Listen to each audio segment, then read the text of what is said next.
Lancaster Woodturners Weekly Coffee Hour for November 2nd. It's number 175 in the series that began back at the beginning of the pandemic. Let me see. This week I got caught up on all of October's videos, and I sent you all an email last night with links to 5 videos. And I'll follow up later, probably this next week, with the link to this one that'll come up for today. My name's John Kelsey. My email is going to appear on the bottom of the screen here on the recording. So those of y'all who are coming in on YouTube can get a hold of me, and if you want to get on our list. I've been getting an increasing number of YouTubers showing up here and say, "Hey, yeah, add me to the list," from this little chat that we do at the beginning here. In club news, next Tuesday night is the Lancaster monthly club meeting. We're going to have Toby Bouder is going to show us how he turns a bowl. Toby turns a lot of bowls, so he's pretty slick about it, and it'll be a really good session. The following Saturday, the 11th, I think, is open shop. Also at the space in New Holland. I'm going to make tops with a skew.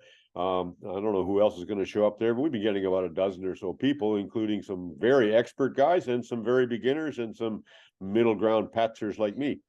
So, any other club news that anybody wants to give us today? Any Susquehanna news out there? You guys are having a turn for the troops, I think, pretty soon, if you didn't have it already. Yes, that's correct. It's this Saturday and Sunday. It will be from open to close, and all the blanks and such will be provided. You can bring your own tools if you wish, but other than that, we're just going to get together and have a blast. Mentors are needed, although you don't need any experience.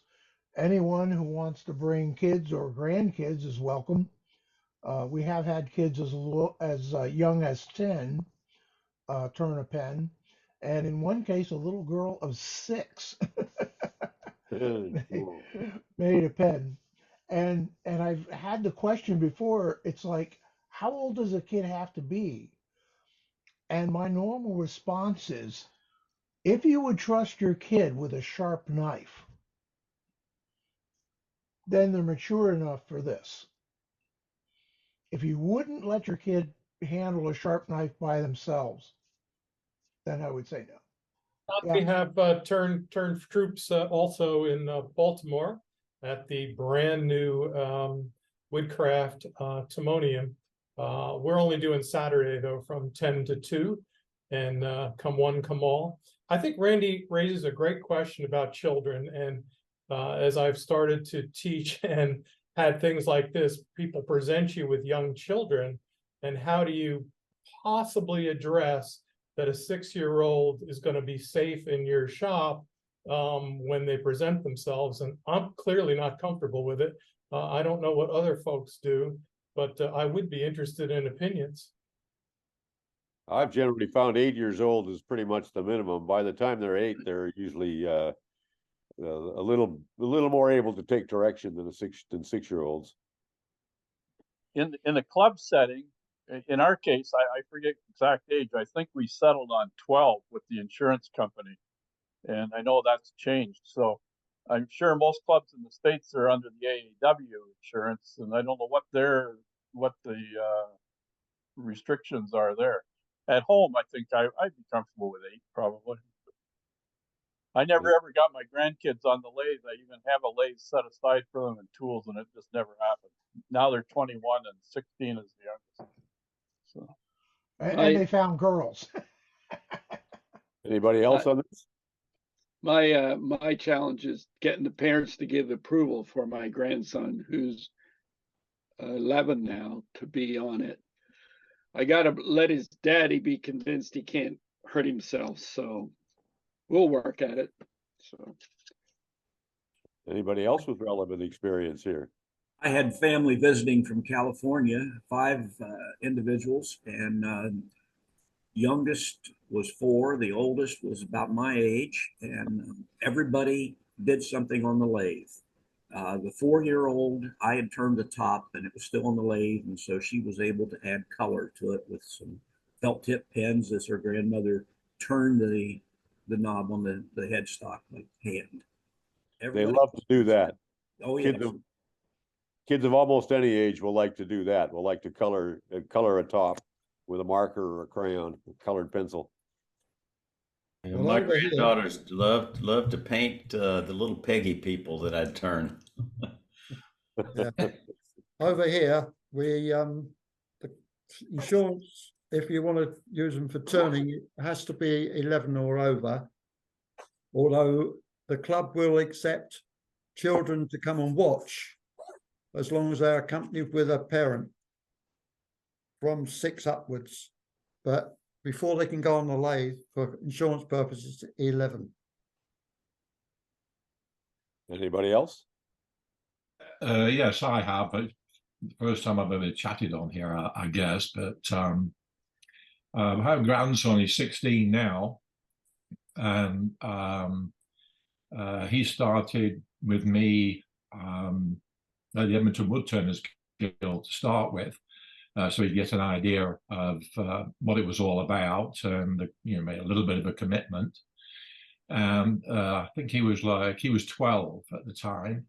I can't remember our club rules regarding age, but he's still turning. He started off with a small lathe from a Canadian Tire. I think his parents bought him that for one Christmas. I think it was about $250. Tailstock was massively out of alignment. And he couldn't understand why they kept turning a taper. And I thought, well, that's a good thing, John. But I looked at the tailstock, and I applied a piece of steel in there and kept filing it until I got it to fit into the slide, and then did the alignment, and then he was happy. So we moved on from that when Bert and Stu convinced me that I needed a bigger lathe, and I had a Laguna 12 by 16. And I said, no, I'm fine with this. No, Jeff, you need a bigger one.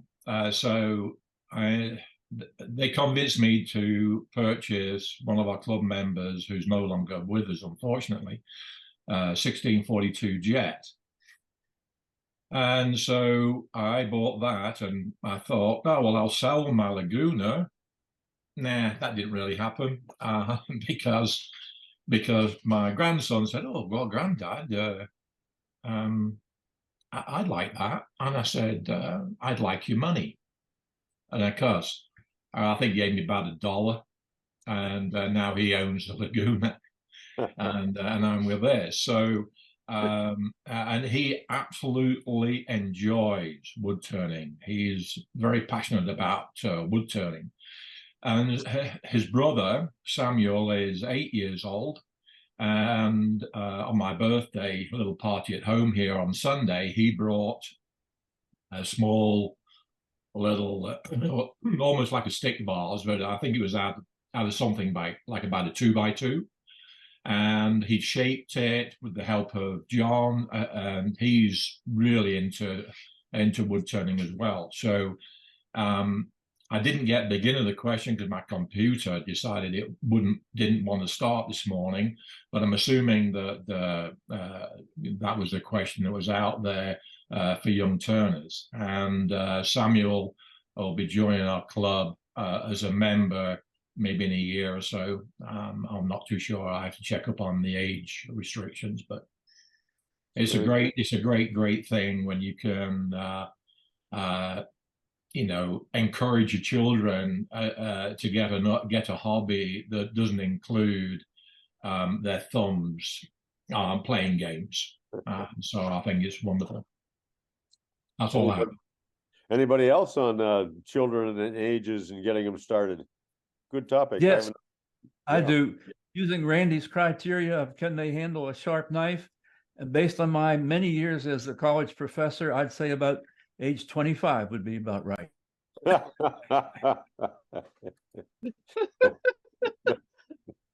As a former These Boy days, Scout, I would say agree with you. as a former Boy Scout leader, I would say that 11 or completed the 5th grade, I think it is. And at that point, they have enough strength and enough concentration. But of course, this is a broad brush stroke. My kids were all turning at probably 8, 9 years old. So I think, Ernie, the question that's harder to answer is when you don't know the child, when someone comes in or signs up for a class, and what do?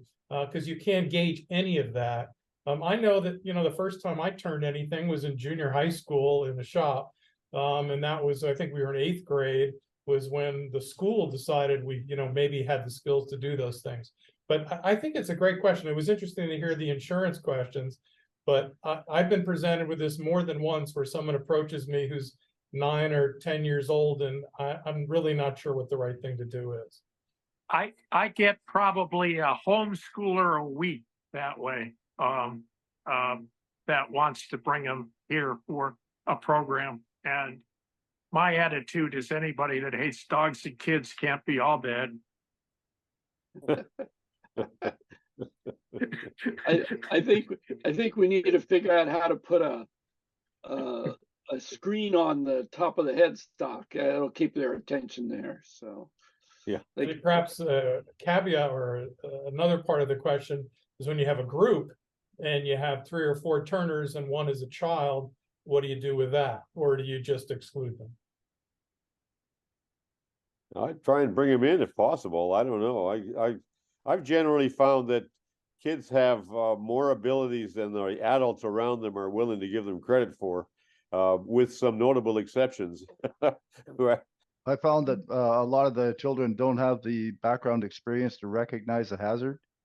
And if you get a group of them, you got more than one, then they get distracted with each other and they don't recognize the hazards. I found that when I was working with the high school students and they're 15, 16, and one-on-one or one-on-two, you had their attention and they did it. As soon as you get a third or a fourth one, the dynamics of the children in a small group come into it, and I won't do it anymore. I won't do a group of young people. If they're really, really young people, it's one-on-one, and until you evaluate how well their skills are, because they just don't recognize their risk, and that's fair enough. Everything's new to them, right?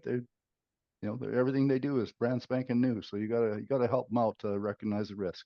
I think you're right, Bert, also that they when you get a group of them, they're going to relate to each other rather than to you. That's true. Like I say, the dynamics of a small group, and there's nothing wrong with it. That's just a dynamic. But for safety wise, like I say, one-on-one. The youngest I've taken is 11, and I kind of assessed him for attitude and aptitude before agreeing to take him, and was a very, very good experience. The little guy was a neighbor. And he wanted one of those fancy bolt action pens.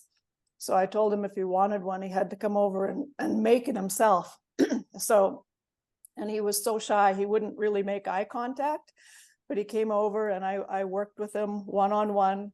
He made the pen for himself and he was so pleased. And then he wanted to make one for his grandma.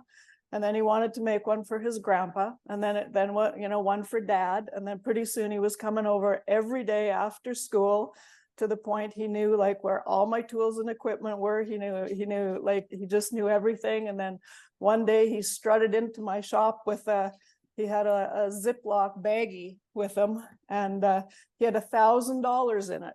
And he just strutted in there, head held high, saying, "I'm an entrepreneur now." He's taking orders for pens, and he's from his teachers, and his dad took one to work. His dad works in the energy industry, and so his dad's friends were wanting them. And yeah, it was a great experience.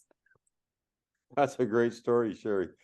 We have a family plan in our club, and we've had 2 or 3 instances where parents came with their preteen sort of age.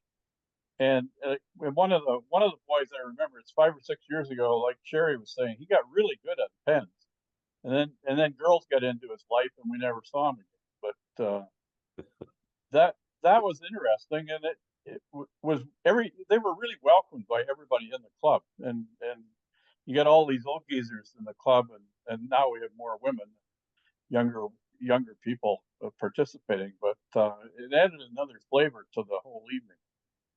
On a practical level, what chisel do you hand them as the first thing? Obviously, it's going to be a scraping experience, right? You're not going to use gouges with a 10 or 12-year-old, or For the first tool I I hand anybody that comes to my lathe and I'm one-on-one, the first tool that gets in their hand is a skew. Woo! Yeah, and you know what? In a matter of 5 or 6 minutes, these young people, they get it. Like I don't know whether they're closer to the wood, but their brain connections to the what you tell them and what's happening on the lathe, and you give them a skew, and they get it. They'll have catches, absolutely, but all of a sudden they find out what prevents it, and they're off and running. That doesn't mean that they don't have more catches, but the first thing I use is give them a skew, because then they're not scared of it. I explain to them how everybody hates this thing and they use it for can openers and for hanging paint or hanging pictures on the wall. But then I tell them it's one of the earliest tools that was ever used, and it leaves a finish you don't have to sand, and they get it just like that. Then they learn the other tools as well, because there's different things, but they love the skew. Anybody? KW has a series of teaching wood turner documents, and they have a really good one on beginner turning. And they suggest starting with 3 tools: a roughing gouge, a parting tool, and a 3/8 spindle gouge. And that's how I teach beginning turners. I think that makes a lot of sense, actually. Try and teach them tool control. I think if you understand a spindle gouge, you can use almost any tool. It's like learning to use Word. When you go to Excel, it's similar but different. And you learn to ride the bevel, you learn to cut coves and beads. If you were on a desert island with one tool, it would be a spindle gouge that most good turners would pick. I would have to disagree. I have to disagree with you on that. I would say if I was on a desert island and I could only have one tool, it would be a skew. That's what they used 2,000 years ago before they bent the steel. It was straight, and I cut coves with a skew. I use a smaller skew, but I can cut coves probably 3/8. I use a 1/4 inch skew. You can do everything you can do with a skew. You can do just about everything. So I've got a question. We're working at this makerspace, I've told you before, but they're asking us to do a clearance training on lathes and lathe tools so that people can use the lathe tools that are at the makerspace. So we're trying to come up with a class where we train them, but should we be training them on all the tools? You know, how many of the tools should we do? Just the top 3? You know, the parting tool, the roughing gouge, and the spindle gouge, or, you know, what do you think we ought to be training them on? I would suggest those 3 tools, personally. You think that's enough for a clearance class? I mean, they have, whenever we do they have a large tool class clearance. They have clearance for small tools, and they go through every tool that they're going to use and make sure you handle it at least once. I'm just wondering, should we do every tool? Should we, you know, how much of that stuff should we be doing? I would say that you should expose them to every tool that you have on your shelf. If you have a selection of tools in your club and you're doing a clearance, it would only be logical to me to have them actually touch every tool that you have available for them, because that's how you clear them. At least they know which ones they don't want to use, but that's how you clear them. They use the tools, the spindle gouge, the roughing gouge, parting tool. That's probably what they use mostly, but they need to know that the other tools are there, even if they don't want to use them. And to clearance, for like you're saying, for clearance, they need, I think it's only fair. They need to know what they're there for. Otherwise they'll try and use it, and who knows what's going to happen. And I would think the bigger concern on safety is not just the tool. I think the emphasis would be very heavily on those other factors like speed kills, wear your face shield, you know, big blanks are dangerous. You know, I mean, let them make sure they understand some of those risks and to crawl before they walk. Agree with Mike. The other thing too is masking or protection against dust. I mean, when I was a kid, I was in a cabinet shop, we didn't have masks when I was a teenager. So nowadays you got to add that to the safety training, right? I would think for clearance, you're going to start with some general introduction about all the things on a lathe, as you do in any introductory class. Then you're going to do a safety type of, which is probably the majority of what you're going to talk about, and then move on to perhaps individual tools. But I don't know in a clearance class that you're going to actually teach how to use every single tool. That seems to be not feasible in my mind. You might want to also talk about methods to attach things to the lathe, since that gets you into chucks, face plates, and between centers. But I've never really done a clearance kind of class like that. You just say, have at it. It's a different nut to try and crack, I think. Yeah, that's exactly right. Because you can almost break it down into a 2-day class, you know, two-hour classes. Because you don't want to have people there for 4 hours because they're going to forget everything you told them anyway. So we're thinking about having like a two-day class for that. Well, I think also very important at the start is to talk about the throw zone, which is 90 degrees to the faceplate or the chuck. And that speed is very important, and you should check the speed before you chuck.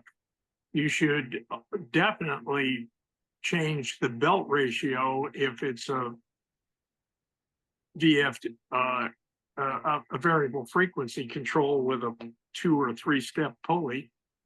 And you should stand out of the fly zone when you first started. Yeah, that's good. The other thing is they have 4 different kinds of lathes. So should we give them experience on every one of those lathes too? I mean, this thing is just getting bigger and bigger and bigger. I think the experience would be how to turn a square blank around and how to do, in addition to spindle work, some basic introduction to bowl, just because it's a different orientation to things. And that would be the experience part. With the multiple lathes, maybe just charts in the place that tell the differences between them, so that once they've used one lathe, they can make the transition just by thinking about what's different. I'm going to shift this discussion just a second to the other end of it, and I'll tell you why. One of the fellows on the screen here contacted me not long ago, the other day, to say that he'd just been diagnosed with Parkinson's, and he'd been advised not to drive and not to use machinery, and he was worrying about not being able to turn either. So we got a similar issue, or a related issue, at the other end of the spectrum as we get older and increasingly infirm. I have trouble with arthritis in pretty much everywhere. So I perch on a stool, and I sometimes wear a wrist brace while turning. And I think it's a very related question. I'd like to hear from you all on that end of it too. What happens as you get older? Is anybody here wrestling with Parkinson's and other ailments, and how do you compensate? Oh, that landed like a dull thud. Well, we have a member, our program chair in our club has Parkinson's and had some tremors. He recently got a implant, kind of like a TENS unit, and it had a remarkable impact on him in a very positive way. So, I guess it's so individualized. I think there's lots of health issues that can be an issue, John. I had a member say, oh, well, I'm on anticoagulants. And then I'm thinking, well, gee, do I really want them to turn in an event? And that there are no simple answers to some of those questions. I think the worst case is to just stopping that doesn't help you mentally and anything. So maybe you have to modify how you do it, but I don't think you should leave the lathe too quickly. So. Well, from personal experience, I have an issue too. I have a memory issue. I'm losing it, and I'm very well aware of it. And at what point do I stop turning? At the moment, it's still good, but it's becoming something that I'm aware of. How does that affect it, Garold? What happens? You mean? Well, it's just seemed right now, it seems to be the simple things that I forget to do, or names are terrible. I have a terrible time remembering names. and doing simple tasks. Basic thing is sequencing things. I noticed that was the first thing that came to my notice anyway. Had trouble. I was doing a little work for my son, and it was fairly complicated. A lot of different pieces and parts, and I knew that I had taken them apart and I had to put them back together. But in what sequence did they have to go back together? And I struggled with that one. Well, the related issue that I struggle with all the time is where did I put it? Where did I put that? If I don't put the thing down in the same place every time, I'll spend the rest of the day looking for it. I cannot remember if I change the location of something, and then tomorrow I won't remember that I did that, and now it's lost to me. So I have to be absolutely militant about. There's a place for everything, and if I'm smart about it, I'll put everything in it. If I don't do that, I'm in deep trouble. Yeah, the sequencing thing strikes home. I've taken to using my phone to take pictures of something as I take it apart, so that I can at least go back and say it went this way, and it'll go back the opposite way. Margaret, you know what's going to keep us all running longer than our predecessors is Google. I mean, if I can't remember something, I Google it and I go, oh yeah, that's how you do that. But I mean, what would we do if we didn't have Google? We say, well, I can't figure that one out. So, but you're right. Taking pictures helps. I do that too. Well, back to what I do. I make my videos sometimes just because I make them and post them on YouTube because I can't remember how I did it. So I just go back and watch it again. Well, let's go back to the Parkinson's question. Has anybody got any more advice or commentary on that issue from your own experience or others that you know? I know that there was a gentleman who I think he's a member of the Lancaster Club, and I don't want to mention names, who has it, but he's still turning, and he's been turning out some nice bowls. So I don't know him personally. I know him through a friend, so I don't know the details. I'm wondering whether in those situations, whether the act of bearing down on a tool on the tool rest might stabilize you rather than, I don't know. It would seem to me logical, but I don't have any experience with that. I have my implements are the opposite. I have benign tremor. It's very positional. It's dependent on my blood sugar, if I'm tired, or it pops up at different times. But on the lathe, I have found, like, to do very precise things. The skew is difficult at times because, just a tiny movement and boom, you get a spiral. But it's akin to Parkinson's, but not as severe.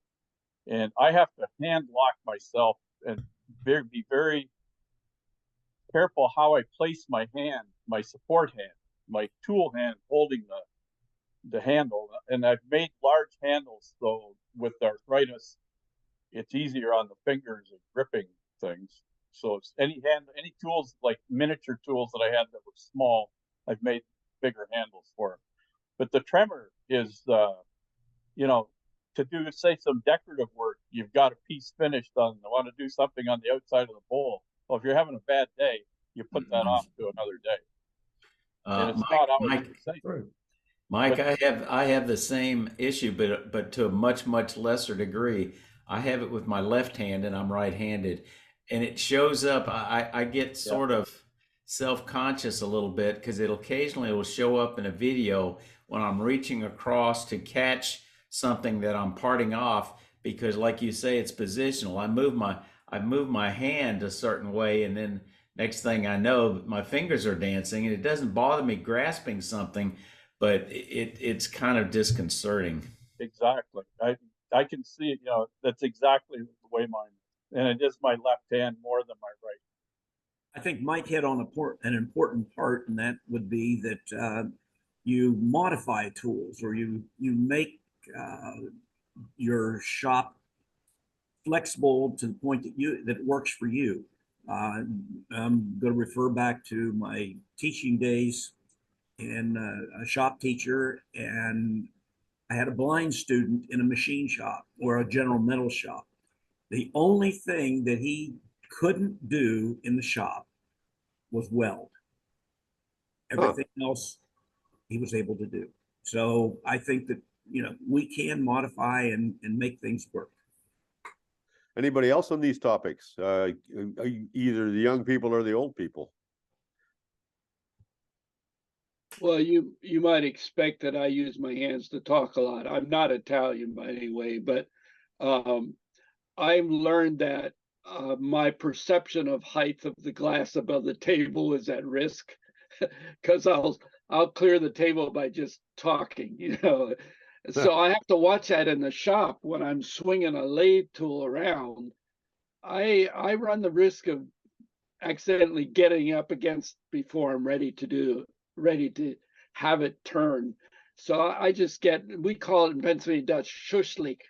You got to be a little careful that you're more spaced, careful about the space you're in. So I think that's something you have to do with aging, but hopefully.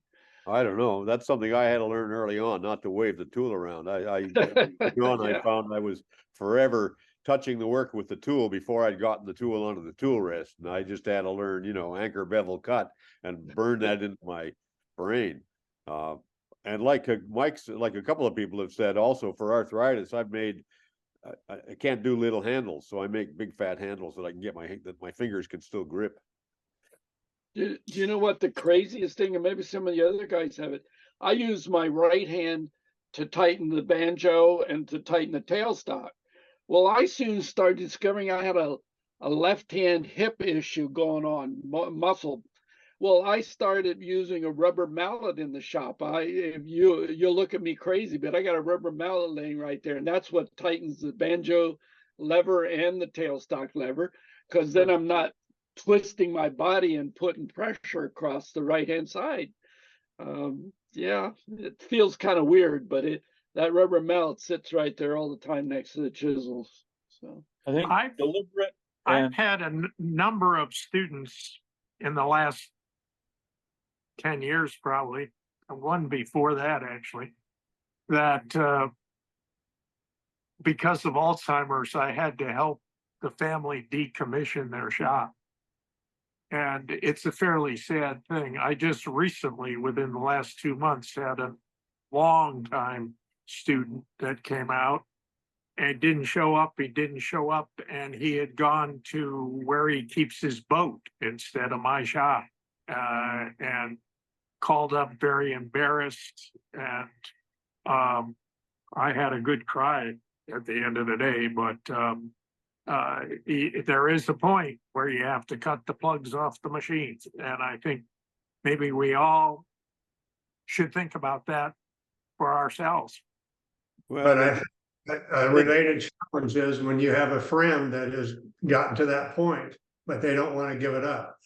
There's a 92-year-old in our club that still does some turning, but I am very concerned about him getting hurt one of these days. Matter of fact, it wasn't too long ago, he got nipped by his table saw. But I talk to him frequently about his turning. I'm just really concerned he's going to get hurt one of these days, and I'm encouraging him to back off. I remember my grandfather, they took his tools away when he was about 90 years old. And then they caught him threading a piece of wood onto the shaft of a motor and attacking it with a screwdriver. Well, my dad was at a home for Alzheimer patients, and he took a bread knife back to his room after dinner one night, unscrewed the screws in the window, popped it out, and took a stroll. And I got a very angry call from the place the next day, and I'm laughing, and I'm like, "Go, Dad!" Hey, John, Sarah, I think Sarah Krill, I'm going to give you the floor. You've been trying to get on here. Go ahead, Sarah. Sorry, I was having trouble with my microphone. I had a former student that had a tremor, and he had some skills that he had to pass, that, fine motor skills that he had to utilize in order to pass, in order for him to graduate my program. And he was very worried about it. But what he did was use his medication. He knew his timing where it was optimal, where he could have those fine motor skills. So that was the suggestion I wanted to give you to pass on to your friend, is that eventually I'm assuming that they'll be on medication, and they'll understand and feel the times when their medication is most effective, and they might want to use that window to do their turning. So that was my suggestion. Good point. Anybody else? Okay, I'm going to pull the plug on this now. I think we very good discussion. I want to thank you all for participating so avidly in this one. And I'm going to now go over to people who want to show us stuff. Randy Smith. Hi, I'm working on something. I decided to make off-center Christmas trees for Christmas. And one of the things that I saw was this. I've seen a couple of people do this. Jim Duxbury has one version of it. Basically, you take your chuck and you use two jaws. If I can hold this up at the same time. That's what Duxbury's been doing, for a while now. Yeah. And you place this in here by sliding the piece back and forth. You can make offset turnings. By turning, I haven't made this one yet. In the large hole at the center, there's a slot cut in the piece, and in the center here, there will be another piece. When you tighten the jaws down, it tightens on that centerpiece and holds it, and you can actually rotate the centerpiece. And so that's something that I've been working on so I can make these Christmas trees for Christmas. You got a sample of the Christmas trees to show us? No, I haven't made any yet. I'm still working on this. You're still working on the chuck. Well, I suggest you go back and look at the Duxbury segments on that, because he's got a little block flute on top that allows him to index that thing side to side very, very precisely. Very good trick. Yes, yeah. And I intend to do that as well. Okay. So from you? Was it. Okay. How about you, Garold? Well, I don't want to dominate today, but it's okay. In 2 weeks, we have or 3 weeks, I guess it'll be, our club meeting. And our last club meeting, Pam Waluka did a neat little vase, or I guess you would call it a vase, a weed pot. And so what we're going to do at our next meeting is we're going to have a make and take. And so I have been doing the preliminary work, and there's a blank.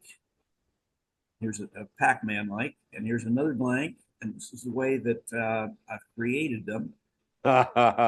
Clever you. I did all the drilling and just a straight line through the middle. That way it gives us two pieces. It was one board. In this case, had to be 14 inches. Basically, they're 6-inch. There's a medallion in the center. I'm turning the blanks with a tenon. Get it over here in the right place. So that all our participants will have to do is to put that in the lathe, and they can make their medallions for the center. I've tried to figure out some other possibilities. Cut both sides off. I'm not real pleased with that one, but I have different diameters of blanks, 5.5, 6, and 7-inch. So that'll be our project at our next meeting. We haven't had a lot of make and takes, and so hopefully this will go over well. That's a nice one. Thank you. Thank you. Yeah. Bowman, what do you got today, Bowman? Well, I don't want to try to outdo Barry. I certainly can't for jigs, but I want to show you something. This relates to safety in the shop. Let me hit the green button and then show you what I want to. I end up having to cut, flatten out or cut shorter round stuff. Well, you have a big log, you can lay it on there and hold it. But if it's a short piece like this, let me see which church. I finally just took a hose clamp and clamped it hard, and then I can safely cut off of a 2-inch or 3-inch piece without worrying about my fingers. My wife worries about it, and I said, you know, I'm worried about my fingers as much as you are. I'd rather not cut them. But the secret is to just let the board stick over enough that your hose clamp can get around that support and not be in line to be cut by the blade. So it looks like this, blank without the blank in it. Simple. I know a lot of you guys have these things to cut on your bandsaws, but I finally solved the problem, worried about flipping a piece and taking my hand with it right into the blade. I love the bandsaw, but I think it's the most dangerous tool in the shop, actually, to me. By the way, my shop's cold, so I'm into hoodie weather right now. But I want to show you my latest, let me jump to the head one, my latest epoxy project. Oh, went too far. This is a chunk of cut off cherry that had gotten really dozy. Is that a good word? I took a wire brush to it on a angle grinder and poured it round and then turned it as a plate. I learned in the process that you got to get a lot of that dozy junk off. I thought I had most of it off, but it was still pretty bad for me. So, what are you talking about? What do you mean dozy junk? You mean loose bits of wood? Old dried rotted wood, I would call it that. You know, if you does that make sense? It's the it's not you can see here the really nice good cherry yet, but then it gets real lighter and softer, and then the black is really very soft. So I had fun with that. I'm getting into a mode of chucking a lot of chunks of wood into epoxy and turn it. I just hate to think that what the cost of that epoxy is, though. But so that's basically it from me for today. Jim, can you show us what you would make out of one of those discs that you showed with your clamp on it? Yeah, I'll tell you. It's up in the shop right now. Hang on. No, yeah, okay, and the share. Oh, here we go. No, right here. I'm actually making right behind it is the bowl blank. It was mulberry, and I had my that would be an ingrain bowl. I get what you're getting at. I'm putting an end grain foot on a what do you call it? It's not an end grain bowl. The foot is good. This is going to be the foot on that, because what do you call that? Funnels. The bottom bottom has a circle in it, so it's an opportunity for art. So I'm going to build up a foot that's an inch or so, and I had to cut this thin so I can get it on the lathe. Okay. So does that answer the question, Mike? I'd like to see the piece. No, I'm not sure what it is you're doing that would be worth that risk. Well, I do this a lot, so maybe I'm just using too many chunks of wood. So. I'm just now getting what you're showing us here. That hose clamp goes right around your V cradle there. I still would not be doing that on I would not be doing that on a bandsaw under any circumstances. That's crazy. And look at all the cracks. Look at all the cracks that can cause that thing to give way. That crack doesn't go deep. That's gonna come off when I turn it. So. And then that hose clamp comes off and gets in your bandsaw blade. Oh, no. You guys really don't like my jigs. Okay, Barry, you win. That's not safe, that one. I got to say, that's not safe. I thought it's safer than holding with my fingers. Well, yeah, but it's still relatively maybe, but gee whiz. Let's go back to jumping off a roof is safer than jumping off a cliff. Okay, I want to raise something else that came up. I was editing the videos. I edited 5 videos in the last couple of days because I got some downtime here. And Sherry Wilets the other day advised using coroplast to make a mold for the epoxy. And I'm assuming, Sherry, that you've done that, and that actually you can make a mold that doesn't leak. Are you still on here, Sherry? I think she is. Yeah. Yeah, I am. And yes, I guess it depends on the size of the piece you're making as well, right? Because the more epoxy that you're pouring, the greater pressure that's going to be on it. But yes, using the coroplast, and you seal that one seam with tape or hot glue, and it seems to work very well. But again, how do you get a bottom in it? How do you deal with the coming out the bottom? Oh, just put that the chloroplast that you formed, you glue onto a flat base. So, or set it on a flat base, and then just use hot glue around the bottom seam. That struck me as a very good tip that went by without much comment, but it seemed to me that you solved the problem of the sonotube pretty well there.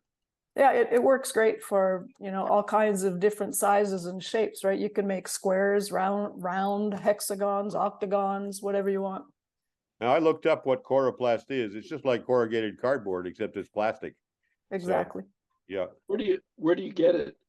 Where do you buy Amazon, baby, Amazon. You can get it. It's commonly used in sign shops, or like often they sell it at your local office supply store. Like we have Staples up here. Yeah, anything like that, and it's very common. I can buy a 4x8 sheet of it from my local co-op hardware. After the election, you can take down all the street signs and use it there. Use that material. That's what I do. Might be the highest and best use of those signs. Best suggestion.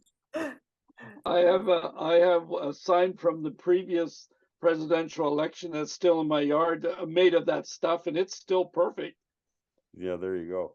So anyway, so for those of you struggling with epoxy forms, there's a tip that went by without a thud that I thought I wanted to bring back up, because it seemed to me like a pretty good idea. Don Smith, what do you got today? Well, last week, Mike showed these little Christmas candles. So I thought I'd just show you. Those are cool. With the changing lights. So the lights change colors as they go? Yeah, they're changing colors as they're going, yes. Huh. And this one has on it iridescent paint on the top. Does the top come off, Don? No. It's glued on. Okay. No, it's all one piece. Oh, wow. And then the tea lights hot glued into a small recess in the bottom. So you can still get to changing the batteries whenever you want them. But just to show you that something does come on sometimes, and we over here, and I try to make them. We're going to have our club meeting for December is going to invite people to bring ornaments they've made and show us what they did and how they did it. So I hope we get to see a whole bunch of ornaments. We might do some ornament demos there too. I see Toby's got ornaments on behind him as his screen view too. What do you got going on there, Toby? Yeah, those are just Christmas trees. They don't hang from the tree. They just sit on a shelf. Do you make a lot of those? I make a ton of those, and that's all I'm doing right now. That's why I don't have anything else to show, because I sell a bunch of them, and I make them from branches, just sections of branches. How big are they? Oh my word! Tallest one's probably 7 inches. But I make them up to 12 inches and maybe 5 or 6 inches in diameter. Do you dye them? These are dyed, yes. And tell us exactly how you're making those. I cut a piece of branch to length, and then I put it between centers, turn a tenon on one end, chuck it up, and just taper it down, and then mark off the branch sections. And then I go in with a parting tool, just about a 1/4 inch or so, just to give me the spacing, and then a sharpened pointy bowl gouge to get down in the crevice there between the branches. Nice stuff. Questions Toby, wouldn't you use a skew to do that? You could use a skew if I could, yes.